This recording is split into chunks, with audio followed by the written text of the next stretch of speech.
Hujan deras mengguyur desa Jatiningrum malam itu. Petir saling bersahutan, menerangi langit gelap yang dipenuhi awan tebal.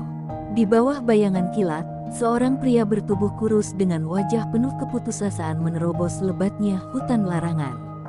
Santoso, yang biasanya dikenal sebagai pria pendiam dan penyabar, kini terlihat seperti orang yang kehilangan akal. Ia tak lagi peduli dengan dinginnya malam atau duri-duri tajam yang melukai kakinya. Dalam pikirannya hanya ada satu tujuan, menemukan dukun sakti yang katanya bisa mengubah nasib. Santoso bukan pria bodoh. Ia tahu risikonya. Tapi setelah bertahun-tahun hidup miskin, dihina, dan kehilangan kehormatannya sebagai kepala keluarga, ia merasa tidak punya pilihan lain. Ladang yang ia garap tak pernah menghasilkan panen yang cukup, hutang menumpuk, dan anak-anaknya sering tidur dengan perut kosong. Ia lelah melihat istrinya, Marni, menahan air mata sambil membagi nasi yang tak cukup untuk mereka semua.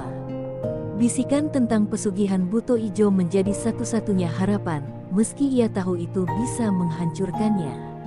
Setelah berjam-jam berjalan, Santoso akhirnya tiba di sebuah gubuk tua yang tersembunyi di tengah hutan. Pintu gubuk itu berderit pelan ketika ia mengetuknya, dan aroma dupa menyengat langsung menyambutnya. Dari balik bayangan, muncullah seorang pria tua dengan wajah penuh keriput dan sorot mata yang tajam seperti menembus jiwa. "Kau tahu apa yang kau cari, Santoso?" tanya dukun itu dengan suara berat. Santoso hanya mengangguk, meski tubuhnya gemetar. "Aku ingin kekayaan, aku ingin hidup layak, aku ingin keluargaku bahagia," ucapnya dengan suara serak. Dukun itu tersenyum dingin, lalu menunjuk sebuah meja kecil yang dipenuhi benda-benda aneh, tulang-tulang kecil, kain hitam, dan semangkuk darah segar. "Kekayaan datang dengan harga yang mahal. Kau harus menyerahkan sebagian dari dirimu, dan bersiap untuk melayani Dia yang akan memberikan semuanya," ujar sang dukun sambil melirik ke arah patung hijau besar di sudut ruangan. Patung itu berbentuk menyeramkan, dengan taring panjang dan mata melotot, seolah sedang mengawasi setiap gerakan Santoso. Dengan tangan gemetar, Santoso mengikuti instruksi sang dukun. Ia diharuskan melumuri patung itu dengan darah dari ayam hitam yang telah disembelihnya sendiri, kemudian membaca mantra dalam bahasa Jawa kuno. Suasana semakin mencekam ketika lampu minyak di ruangan itu tiba-tiba berkedip-kedip, seolah ada angin kencang yang datang entah dari mana. Dalam hitungan detik, udara di sekitar terasa berat, dan suara menggelegar seperti tawa raksasa terdengar dari kegelapan. "Aku Buto Ijo, kau memanggilku, dan aku datang." Suara itu bergema di kepala Santoso, membuatnya hampir kehilangan kesadaran. Santoso jatuh berlutut, keringat dingin membasahi tubuhnya. Ia merasa sebuah kekuatan besar tengah mengelilinginya, mencengkeram jiwa dan raganya.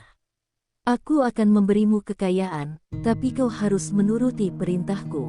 Setiap 10 tahun, kau akan memberiku nyawa sebagai bayarannya." Suara Buto Ijo terdengar semakin keras, membuat ruangan berguncang.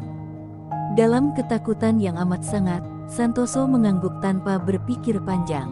Ia hanya ingin semua penderitaan ini berakhir. Ritual itu selesai dengan cepat. Santoso keluar dari gubuk dengan tubuh lemas, namun dalam hatinya, ia merasakan campuran ketakutan dan harapan.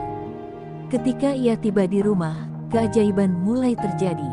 Keesokan harinya, seorang pedagang datang menawarkan tanah dengan harga murah. Kemudian, ladangnya yang selama ini kering mendadak subur dan menghasilkan panen yang melimpah. Dalam waktu beberapa bulan, kekayaan mulai mengalir deras ke dalam kehidupannya. Namun, di tengah kegembiraan itu, Marni merasa ada sesuatu yang ganjil. Suaminya berubah. Ia sering terjaga di malam hari, berbicara sendiri seolah-olah sedang berdialog dengan seseorang. Tatapannya kosong, tapi di balik itu ada sorot keserakahan yang tidak pernah ia lihat sebelumnya. Ketika Marni bertanya apa yang terjadi, Santoso hanya tersenyum samar dan berkata, "Ini semua berkat kerja keras kita." Tapi di balik senyum itu, ada rahasia besar yang mulai menggerogoti hati dan pikirannya. Kehidupan Santoso dan Marni berubah drastis setelah malam ritual itu. Rumah mereka yang dulu reot kini berubah menjadi bangunan megah dengan genting merah mengilap, dikelilingi pagar tinggi dan kebun yang terawat. Santoso dengan cepat menjadi tuan tanah paling berkuasa di desa Jatiningrum. Warga desa yang dulunya memandang rendah mereka, kini mendekat penuh hormat, atau lebih tepatnya, penuh takut. Namun, di balik kehidupan serba gemerlap itu, ada bayangan gelap yang terus menghantui keluarga mereka. Marni mulai merasakan sesuatu yang ganjil di rumah mereka. Malam-malam seringkali terasa mencekam tanpa alasan yang jelas. Suara langkah berat terdengar dari ruang tamu, meskipun tidak ada siapapun di sana. Kadang-kadang, suara tawa rendah yang menyeramkan menggema dari halaman belakang. Marni mencoba mengabaikannya, menganggap semua itu hanya imajinasinya.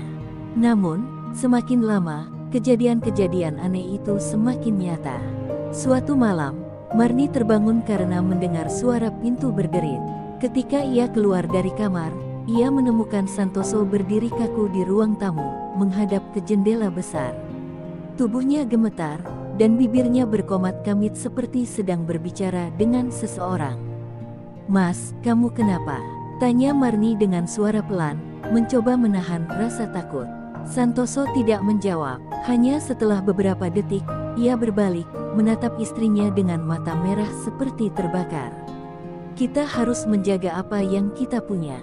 Jangan pernah bertanya lagi," ucapnya singkat sebelum kembali ke kamar. Hari-hari berikutnya, kekayaan mereka semakin bertambah. Santoso membeli lebih banyak tanah, sawah, dan ternak. Orang-orang yang berutang kepadanya sering datang memohon keringanan, tetapi Santoso tidak lagi mengenal belas kasihan. Marni, yang dulu merasa bahagia dengan hidup sederhana mereka, kini merasa terjebak dalam rumah yang dingin dan penuh rahasia. Ia mulai merasa bahwa kekayaan ini bukan berkah, melainkan kutukan. Kecurigaan Marni memuncak ketika ia menemukan sebuah kamar rahasia di rumah mereka. Kamar itu terkunci rapat, tetapi suatu hari, ia berhasil membukanya saat Santoso sedang pergi. Di dalamnya, ia menemukan altar kecil dengan patung buto ijo yang sama seperti yang diceritakan Santoso dulu. Di depan patung itu, ada bekas darah kering dan beberapa kain hitam. Marni merasa tubuhnya melemah, dan hawa dingin menusuk langsung ke tulang-tulangnya. Ia kini mengerti, ada sesuatu yang sangat salah dengan semua ini. Ketika Santoso pulang dan mengetahui bahwa Marni telah memasuki kamar itu, ia menjadi marah besar. "Kamu tidak boleh masuk ke sana. Kamu tidak tahu apa yang sudah aku korbankan untuk kita," teriaknya. Marni hanya bisa menangis, merasa suaminya yang dulu lembut telah berubah menjadi sosok asing yang penuh ketakutan dan obsesi. Namun, dalam kemarahan itu, Santoso akhirnya membuka mulut tentang perjanjiannya dengan buto ijo. "Setiap 10 tahun, aku harus memberikan nyawa sebagai bayarannya," ujar Santoso dengan suara bergetar. "Itu harga yang harus aku bayar untuk semua ini." Marni terkejut, tetapi ia tidak mampu berkata-kata. Dalam hatinya, ia merasa ngeri sekaligus bersalah. Kekayaan yang selama ini ia nikmati ternyata dibangun di atas darah orang lain. "Siapa yang menjadi korban?" tanyanya pelan, suaranya hampir tak terdengar. Namun, Santoso hanya diam. Malam itu, Marni tidak bisa tidur. Bayangan tentang nyawa-nyawa yang menjadi korban perjanjian itu terus menghantui pikirannya. Ia mulai menyadari bahwa setiap orang yang hilang di desa selama bertahun-tahun mungkin berkaitan dengan suaminya. Ia ingin melawan, ingin keluar dari lingkaran kegelapan ini, tetapi ia tahu, ia sudah terlalu dalam. Dan di sudut hatinya, ia mulai merasa bahwa kutukan ini belum selesai, kutukan yang suatu saat akan menuntut lebih dari sekadar nyawa orang asing. Tahun demi tahun berlalu, dan kekayaan keluarga Santoso terus bertambah. Namun, semakin banyak mereka memiliki, semakin besar pula beban yang mereka tanggung. Perjanjian dengan buto ijo mulai menuntut korban secara teratur, dan Santoso semakin terperangkap dalam jaring gelap yang ia rajut sendiri. Awalnya, ia mengorbankan orang asing yang datang ke desa, seorang pedagang atau pengembara. Namun, semakin lama, korban yang dibutuhkan menjadi semakin sulit ditemukan. Malam itu, langit gelap tanpa bintang. Santoso duduk di kamar rahasia, menatap patung buto ijo dengan mata kosong. Waktunya sudah dekat, suara berat itu bergema di pikirannya. Santoso menggigil, tahu apa yang dimaksud makhluk itu. Kali ini, korban yang diminta bukan lagi orang asing. Buto ijo menginginkan seseorang yang lebih dekat, lebih berarti. Dengan hati yang tertekan, ia mencoba membujuk makhluk itu untuk menunda, tetapi hanya tawa menyeramkan yang menjadi balasannya. Santoso mulai menghindari keluarganya. Ia tahu, setiap kali ia melihat wajah Marni atau anak-anaknya, ia akan dihantui oleh bayangan keputusan yang mungkin harus ia ambil. Malam-malamnya dihabiskan di ruang altar, berusaha mencari jalan keluar. Namun, semakin keras ia berusaha, semakin kuat cengkeraman buto ijo atas dirinya. Tubuhnya semakin kurus, wajahnya tirus dengan lingkaran hitam di bawah mata. Marni mencoba mendekatinya, tetapi Santoso hanya menjawab dengan gumaman tak jelas. Suatu malam, Marni memutuskan untuk mencari tahu apa yang sebenarnya terjadi. Ia menunggu hingga Santoso tertidur, lalu diam-diam masuk ke kamar altar. Di sana, ia menemukan sebuah buku tua dengan tulisan-tulisan kuno yang tampaknya menjadi panduan ritual pesugihan. Di antara halaman-halaman itu, ia menemukan catatan Santoso yang ditulis dengan tulisan tangan terburu-buru. Nyawa yang dekat, nyawa keluarga, aku tidak bisa. Membaca kalimat itu, Marni merasa tubuhnya lemas. Ketika ia berbalik, ia menemukan Santoso berdiri di ambang pintu, menatapnya dengan sorot mata tajam yang penuh rasa bersalah. Kamu tidak seharusnya melihat itu, katanya dengan suara berat. Marni mencoba berkata sesuatu, tetapi suaminya menghampirinya dengan langkah berat. Aku tidak punya pilihan, Marni. Jika aku tidak memenuhi permintaannya, kita semua akan hancur. Anak-anak kita, kamu, semuanya.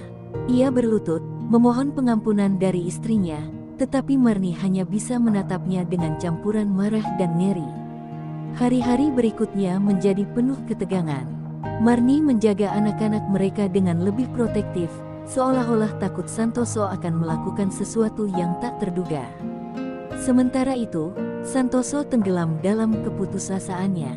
Ia mulai mendengar suara-suara di kepalanya. Tawa buto ijo yang semakin sering menggema, menuntutnya untuk segera bertindak.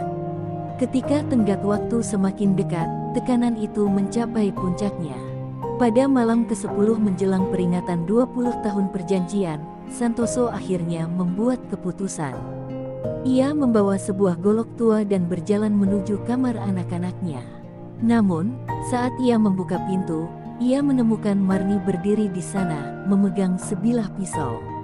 Aku tidak akan membiarkanmu menyentuh mereka, teriaknya, air mata mengalir di wajahnya. Santoso jatuh berlutut, menangis dengan suara parau. Aku tidak tahu harus bagaimana lagi, Marni. Aku tidak tahu. Malam itu, Marni dan Santoso saling berhadapan dalam hening yang penuh ketegangan. Tidak ada kata-kata yang diucapkan, hanya isak tangis dan rasa takut yang memenuhi udara. Di luar, angin berhembus kencang, membawa suara tawa rendah yang semakin mendekat. Marni tahu, waktu mereka hampir habis. Namun, di dalam hatinya, ia bertekad untuk melawan, meskipun ia tidak tahu apa yang akan terjadi selanjutnya. Malam itu terasa lebih sunyi daripada biasanya, seolah-olah seluruh alam menahan napas. Santoso duduk di kamar altar dengan wajah penuh kegelisahan. Waktu yang dijanjikan kepada sosok gaib itu telah tiba. Ia tahu, tidak ada tempat untuk lari atau bersembunyi.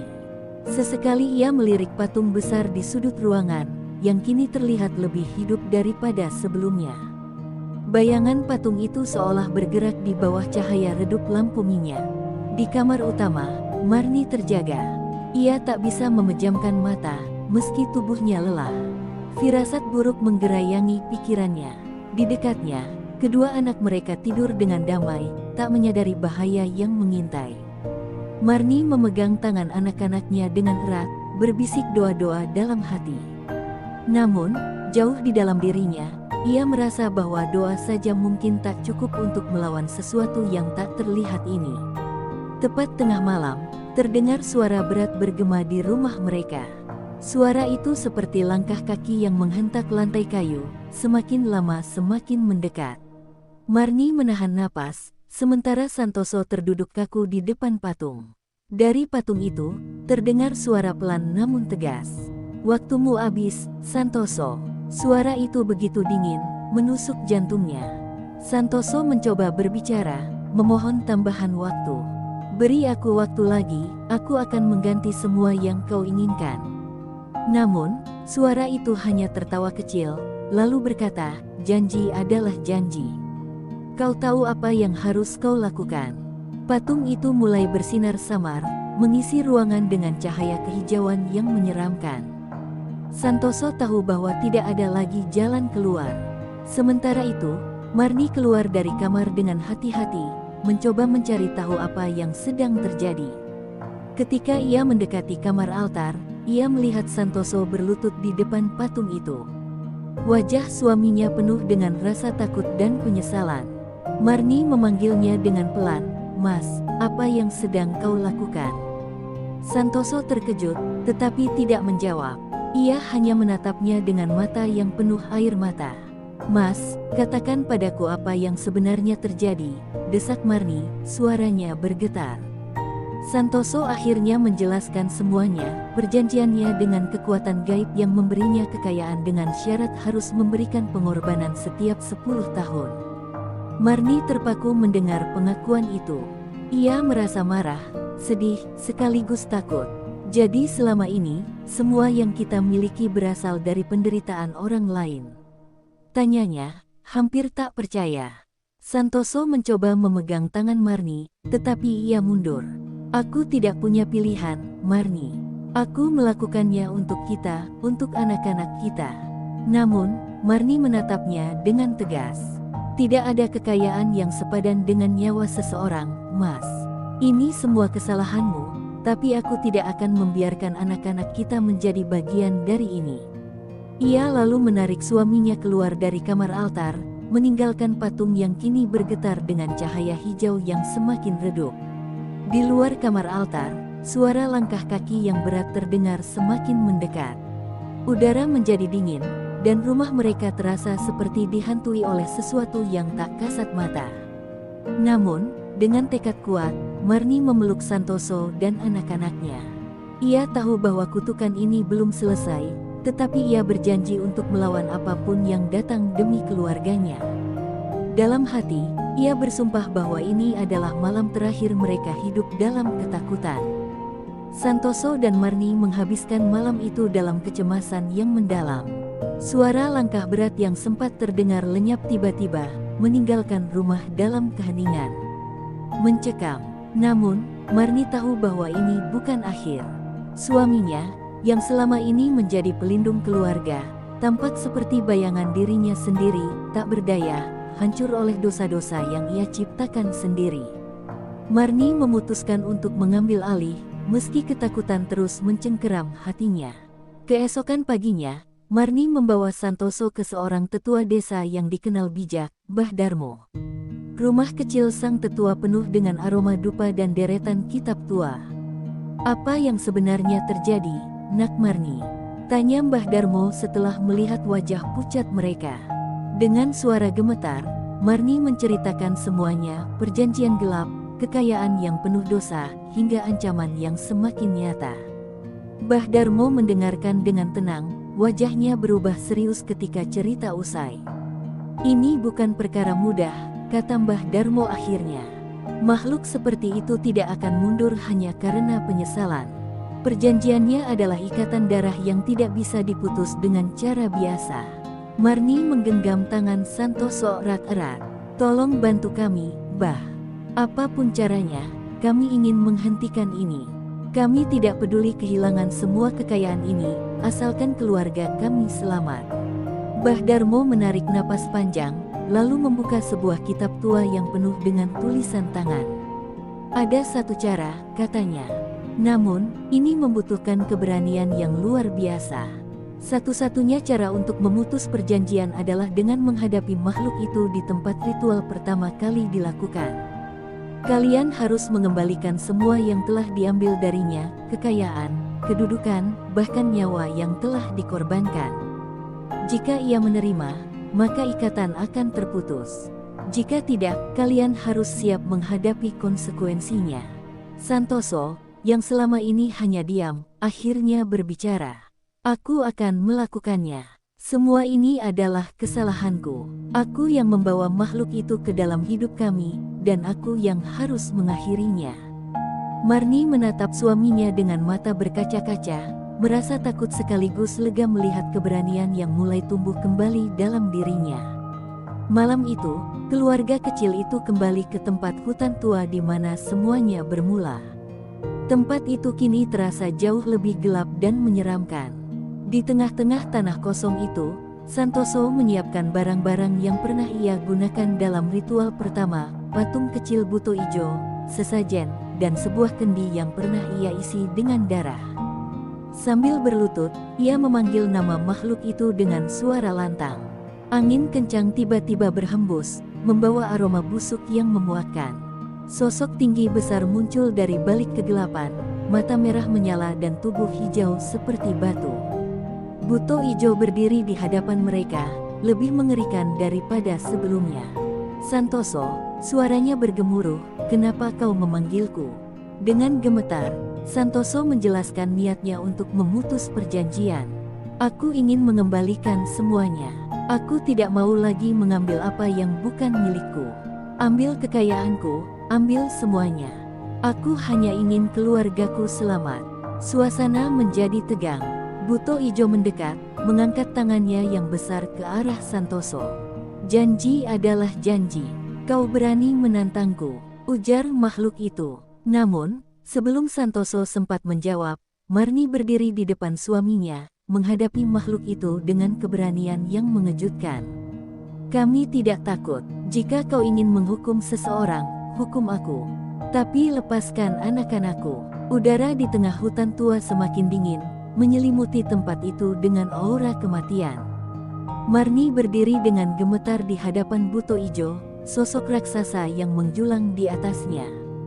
Mata merah makhluk itu menatap langsung ke dalam dirinya, seolah menilai keberanian wanita yang kini berdiri sebagai tameng bagi keluarganya. Santoso, yang masih berlutut di belakang Marni, mencoba menariknya pergi. "Marni, jangan. Ini tanggung jawabku," katanya dengan suara bergetar. Namun, Marni menoleh dengan tatapan tegas. "Sudah cukup, Mas. Kau telah mengorbankan cukup banyak. Kini biarkan aku yang melindungi keluarga kita." Air mata mengalir di wajahnya, tetapi langkahnya mantap. Ia memandang buto ijo dengan mata yang penuh tekad. "Ambil aku. Nyawaku cukup untuk menebus semuanya. Tapi tinggalkan suami dan anak-anakku." Tawa menggelegar keluar dari mulut buto ijo, mengguncang tanah di bawah mereka. "Kau pikir aku hanya menginginkan satu nyawa, perempuan?" katanya, suaranya terdengar seperti gemuruh petir. "Kalian semua terikat oleh perjanjian ini. Namun, aku menghargai keberanianmu." Buto ijo mendekat, tangannya yang besar terulur ke arah Marni. Santoso berteriak, mencoba menghalangi, tetapi makhluk itu hanya mengibaskan tangannya, membuat Santoso terlempar ke tanah. Di tengah kekacauan itu, tiba-tiba terdengar suara lantang dari kegelapan. "Hentikan!" Bah Darmo muncul, membawa sebuah obor dan kitab tua di tangannya. Ia melangkah dengan penuh wibawa, menatap buto ijo tanpa rasa takut. "Kau lupa satu hal, makhluk kegelapan. Perjanjian yang kau buat hanya berlaku jika manusia itu tunduk padamu tanpa perlawanan. Hari ini, kami menolak untuk menyerah padamu." Buto ijo menyeringai, tetapi tawa kecilnya memudar saat Bah Darmo mulai membaca mantra dari kitab tua itu. Kata-kata kuno yang ia ucapkan terdengar seperti doa yang kuat, memenuhi udara dengan energi yang berbeda. Makhluk itu bergetar, matanya yang merah menyala mulai meredup. "Apa yang kau lakukan, manusia tua?" raungnya. "Ini adalah pemutus ikatan, makhluk jahat," jawab Bah Darmo. Kau tidak bisa terus memanfaatkan ketakutan mereka. Segala sesuatu yang kau berikan akan kembali padamu. Dengan mantra terakhir, Mbah Darmo melemparkan kendi tua yang telah diisi dengan darah hasil perjanjian ke arah patung kecil Buto Ijo. Kendi itu pecah, dan patung itu mulai retak, mengeluarkan asap hitam tebal. Buto Ijo mengerang, tubuhnya perlahan memudar. Kalian akan menyesali ini, teriaknya sebelum lenyap sepenuhnya. Patung kecil itu meledak menjadi debu, dan keheningan menyelimuti hutan. Santoso dan Marni terdiam, masih memproses apa yang baru saja terjadi. Mereka tahu bahwa ini adalah akhir dari perjanjian gelap itu, tetapi harganya sangat besar. Mbah Darmo menatap mereka dengan mata lelah tetapi penuh kedamaian. Kalian telah mendapatkan kesempatan kedua. Jangan sia-siakan hidup kalian lagi. Marni memeluk Santoso erat, sementara air mata kelegaan dan penyesalan mengalir di wajah mereka. Hutan tua itu kembali sunyi, meninggalkan keluarga itu dengan pelajaran berharga bahwa tidak ada kekayaan yang sebanding dengan harga sebuah nyawa dan ketenangan hati. Hari-hari setelah pertemuan terakhir dengan Buto Ijo terasa berbeda. Keluarga Santoso kini tinggal di sebuah gubuk sederhana di pinggiran desa. Semua kemewahan telah sirna, menghilang bersamaan dengan lenyapnya makhluk itu. Lahan-lahan luas yang dulu mereka kuasai kini kembali menjadi milik desa, sementara uang dan barang berharga mereka entah bagaimana lenyap tanpa jejak. Kehidupan sederhana ini jauh dari apa yang pernah mereka nikmati, tetapi ada kelegaan yang aneh dalam kesederhanaan itu. Namun, tidak semuanya kembali seperti sedia kala. Setiap malam, Marni masih terbangun dengan bayangan mata merah menyala Buto Ijo yang menghantui mimpinya. Ia sering melihat suaminya duduk termenung di luar rumah, menatap kosong ke arah langit malam. Santoso berubah menjadi pria yang pendiam dan penuh penyesalan, seolah-olah bayangan dosa masa lalu masih terus menghantui pikirannya. Pada suatu malam yang dingin, Marni mencoba berbicara dengan Santoso. "Mas, sampai kapan kau akan terus seperti ini?" tanyanya lembut. Santoso menghela napas panjang, lalu menjawab, "Aku tidak tahu, Marni. Meskipun semuanya sudah selesai, aku tidak bisa melupakan semua nyawa yang aku korbankan demi ambisiku." Air mata mengalir di wajahnya, dan Marni hanya bisa memeluknya erat. "Kita tidak bisa mengubah masa lalu, Mas. Tapi kita bisa menebusnya dengan kebaikan mulai sekarang," bisiknya. Keesokan harinya, Santoso mulai membantu warga desa tanpa diminta. Ia bekerja di sawah, menggali tanah, dan membangun rumah untuk mereka yang membutuhkan. Meski banyak warga yang masih memandangnya dengan curiga, lambat laun mereka mulai menerima kehadirannya. Marni pun mulai berjualan hasil kebun kecil mereka di pasar desa, berusaha mencukupi kebutuhan keluarganya. Mereka berdua bekerja keras, mencoba menghapus dosa-dosa masa lalu dengan tindakan nyata. Namun, tak semua orang bisa melupakan masa lalu mereka. Pada suatu malam, seorang pria tua datang mengetuk pintu mereka. Ia adalah kerabat jauh dari salah satu korban perjanjian gelap Santoso. Wajahnya dipenuhi amarah dan kepedihan. "Kau pikir dengan bekerja keras kau bisa menebus semua dosamu? Kau pikir aku akan melupakan nyawa yang telah kau rampas?" Suaranya bergetar, penuh dendam. Santoso hanya menunduk, tak mampu menjawab. Namun, Marni berdiri di hadapan pria itu, mencoba melindungi suaminya. "Kami tidak meminta pengampunan Anda," katanya dengan tegas. "Kami hanya berusaha melakukan yang benar mulai sekarang. Jika Anda ingin menghukum kami, silakan. Tapi biarkan anak-anak kami hidup tanpa bayang-bayang dosa ini."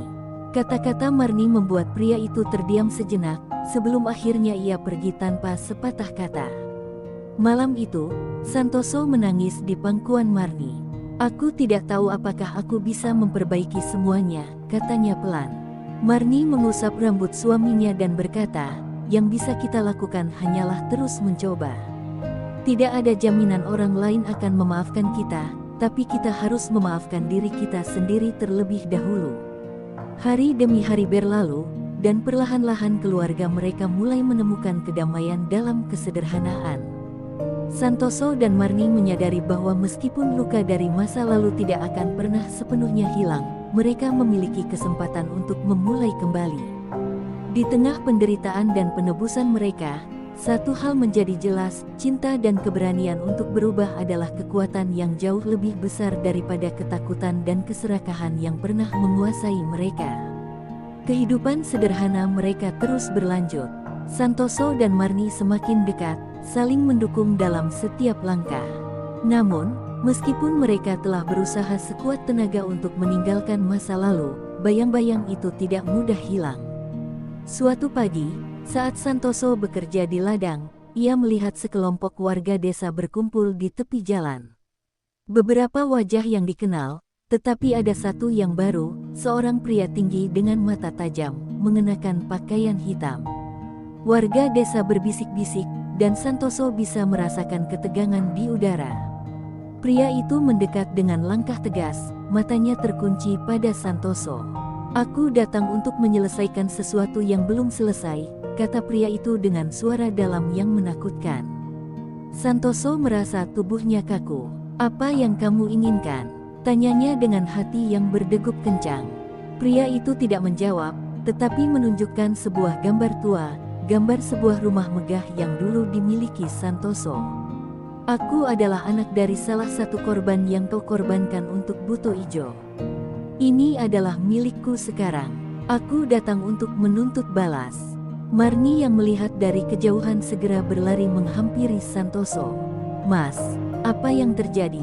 tanyanya panik. Pria itu menatap Marni dengan sinis. "Kalian pikir bisa melarikan diri begitu saja dari masa lalu kalian? Tidak ada tempat yang aman dari karma."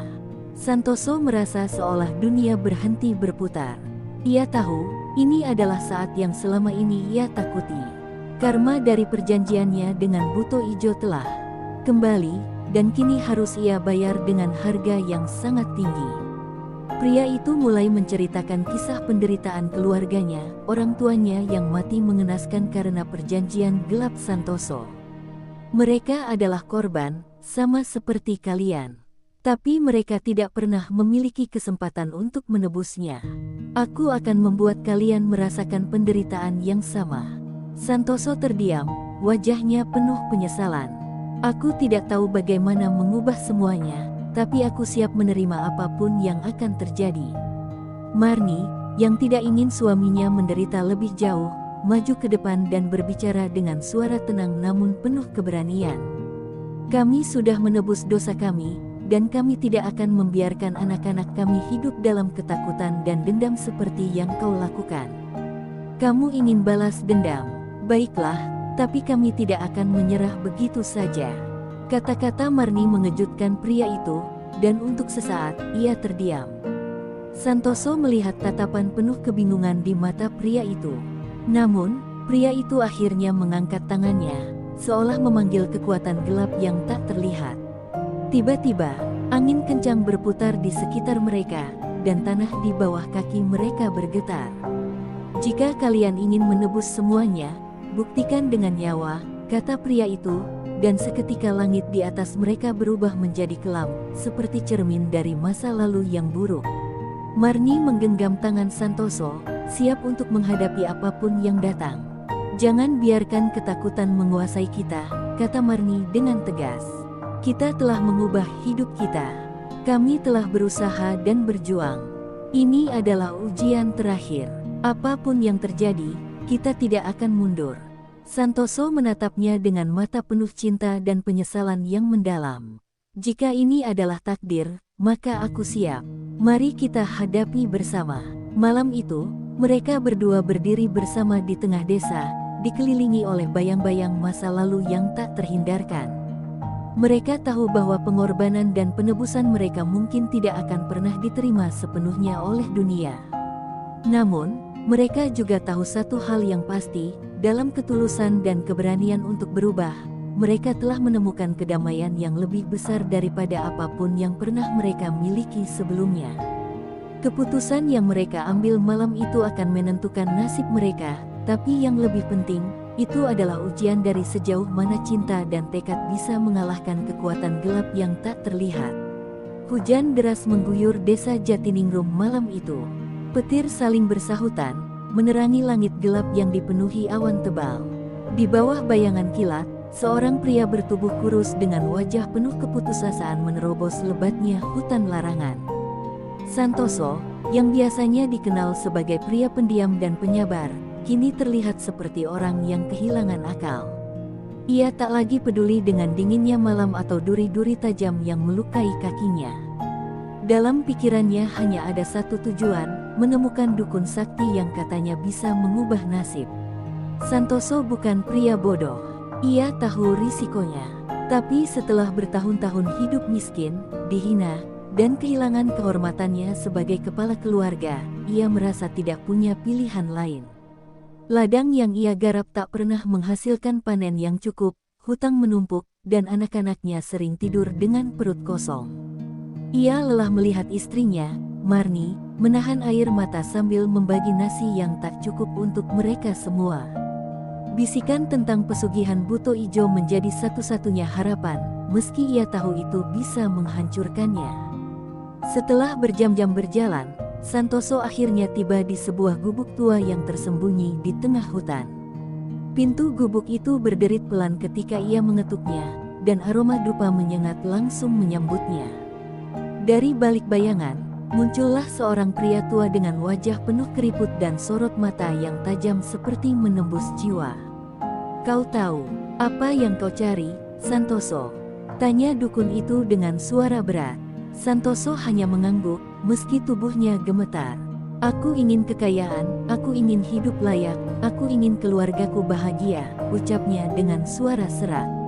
Dukun itu tersenyum dingin, lalu menunjuk sebuah meja kecil yang dipenuhi benda-benda aneh, tulang-tulang kecil, kain hitam, dan semangkuk darah segar. "Kekayaan datang dengan harga yang mahal. Kau harus menyerahkan sebagian dari dirimu, dan bersiap untuk melayani Dia yang akan memberikan semuanya," ujar sang dukun sambil melirik ke arah patung hijau besar di sudut ruangan. Patung itu berbentuk menyeramkan, dengan taring panjang dan mata melotot, seolah sedang mengawasi setiap gerakan Santoso. Dengan tangan gemetar, Santoso mengikuti instruksi sang dukun. Ia diharuskan melumuri patung itu dengan darah dari ayam hitam yang telah disembelihnya sendiri, kemudian membaca mantra dalam bahasa Jawa kuno. Suasana semakin mencekam ketika lampu minyak di ruangan itu tiba-tiba berkedip-kedip, seolah ada angin kencang yang datang entah dari mana. Dalam hitungan detik, udara di sekitar terasa berat, dan suara menggelegar seperti tawa raksasa terdengar dari kegelapan. "Aku Buto Ijo. Kau memanggilku, dan aku datang." Suara itu bergema di kepala Santoso, membuatnya hampir kehilangan kesadaran. Santoso jatuh berlutut, keringat dingin membasahi tubuhnya. Ia merasa sebuah kekuatan besar tengah mengelilinginya, mencengkeram jiwa dan raganya. "Aku akan memberimu kekayaan, tapi kau harus menuruti perintahku. Setiap 10 tahun, kau akan memberiku nyawa sebagai bayarannya." Suara Buto Ijo terdengar semakin keras, membuat ruangan berguncang. Dalam ketakutan yang amat sangat, Santoso mengangguk tanpa berpikir panjang. Ia hanya ingin semua penderitaan ini berakhir. Ritual itu selesai dengan cepat. Santoso keluar dari gubuk dengan tubuh lemas, namun dalam hatinya, ia merasakan campuran ketakutan dan harapan. Ketika ia tiba di rumah, keajaiban mulai terjadi. Keesokan harinya, seorang pedagang datang menawarkan tanah dengan harga murah. Kemudian, ladangnya yang selama ini kering mendadak subur dan menghasilkan panen yang melimpah.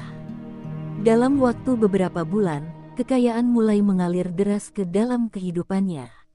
Namun, di tengah kegembiraan itu, Marni merasa ada sesuatu yang ganjil. Suaminya berubah. Ia sering terjaga di malam hari, berbicara sendiri seolah-olah sedang berdialog dengan seseorang. Tatapannya kosong, tapi di balik itu ada sorot keserakahan yang tidak pernah ia lihat sebelumnya. Ketika Marni bertanya apa yang terjadi, Santoso hanya tersenyum samar dan berkata, "Ini semua berkat kerja keras kita." Tapi di balik senyum itu, ada rahasia besar yang mulai menggerogoti hati dan pikirannya. Kehidupan Santoso dan Marni berubah drastis setelah malam ritual itu. Rumah mereka yang dulu reot kini berubah menjadi bangunan megah dengan genting merah mengilap, dikelilingi pagar tinggi dan kebun yang terawat. Santoso dengan cepat menjadi tuan tanah paling berkuasa di desa Jatiningrum. Warga desa yang dulunya memandang rendah mereka, kini mendekat penuh hormat, atau lebih tepatnya, penuh takut. Namun, di balik kehidupan serba gemerlap itu, ada bayangan gelap yang terus menghantui keluarga mereka. Marni mulai merasakan sesuatu yang ganjil di rumah mereka. Malam-malam seringkali terasa mencekam tanpa alasan yang jelas. Suara langkah berat terdengar dari ruang tamu, meskipun tidak ada siapapun di sana. Kadang-kadang, suara tawa rendah yang menyeramkan menggema dari halaman belakang. Marni mencoba mengabaikannya, menganggap semua itu hanya imajinasinya. Namun, semakin lama, kejadian-kejadian aneh itu semakin nyata. Suatu malam, Marni terbangun karena mendengar suara pintu berderit. Ketika ia keluar dari kamar, ia menemukan Santoso berdiri kaku di ruang tamu, menghadap ke jendela besar. Tubuhnya gemetar, dan bibirnya berkomat kamit seperti sedang berbicara dengan seseorang. "Mas, kamu kenapa?" tanya Marni dengan suara pelan, mencoba menahan rasa takut. Santoso tidak menjawab, hanya setelah beberapa detik, ia berbalik, menatap istrinya dengan mata merah seperti terbakar. "Kita harus menjaga apa yang kita punya. Jangan pernah bertanya lagi," ucapnya singkat sebelum kembali ke kamar. Hari-hari berikutnya, kekayaan mereka semakin bertambah. Santoso membeli lebih banyak tanah, sawah, dan ternak. Orang-orang yang berutang kepadanya sering datang memohon keringanan, tetapi Santoso tidak lagi mengenal belas kasihan. Marni, yang dulu merasa bahagia dengan hidup sederhana mereka, kini merasa terjebak dalam rumah yang dingin dan penuh rahasia. Ia mulai merasa bahwa kekayaan ini bukan berkah, melainkan kutukan. Kecurigaan Marni memuncak ketika ia menemukan sebuah kamar rahasia di rumah mereka. Kamar itu terkunci rapat, tetapi suatu hari, ia berhasil membukanya saat Santoso sedang pergi. Di dalamnya, ia menemukan altar kecil dengan patung buto ijo yang sama seperti yang diceritakan Santoso dulu. Di depan patung itu, ada bekas darah kering dan beberapa kain hitam. Marni merasa tubuhnya melemah, dan hawa dingin menusuk langsung ke tulang-tulangnya. Ia kini mengerti, ada sesuatu yang sangat salah dengan semua ini. Ketika Santoso pulang dan mengetahui bahwa Marni telah memasuki kamar itu, ia menjadi marah besar. "Kamu tidak boleh masuk ke sana. Kamu tidak tahu apa yang sudah aku korbankan untuk kita," teriaknya. Marni hanya bisa menangis, merasa suaminya yang dulu lembut telah berubah menjadi sosok asing yang penuh ketakutan dan obsesi. Namun, dalam kemarahan itu, Santoso akhirnya membuka mulut tentang perjanjiannya dengan buto ijo. "Setiap 10 tahun, aku harus memberikan nyawa sebagai bayarannya," ujar Santoso dengan suara bergetar. "Itu harga yang harus aku bayar untuk semua ini." Marni terkejut, tetapi ia tidak mampu berkata-kata. Dalam hatinya, ia merasa ngeri sekaligus bersalah. Kekayaan yang selama ini ia nikmati ternyata dibangun di atas darah orang lain.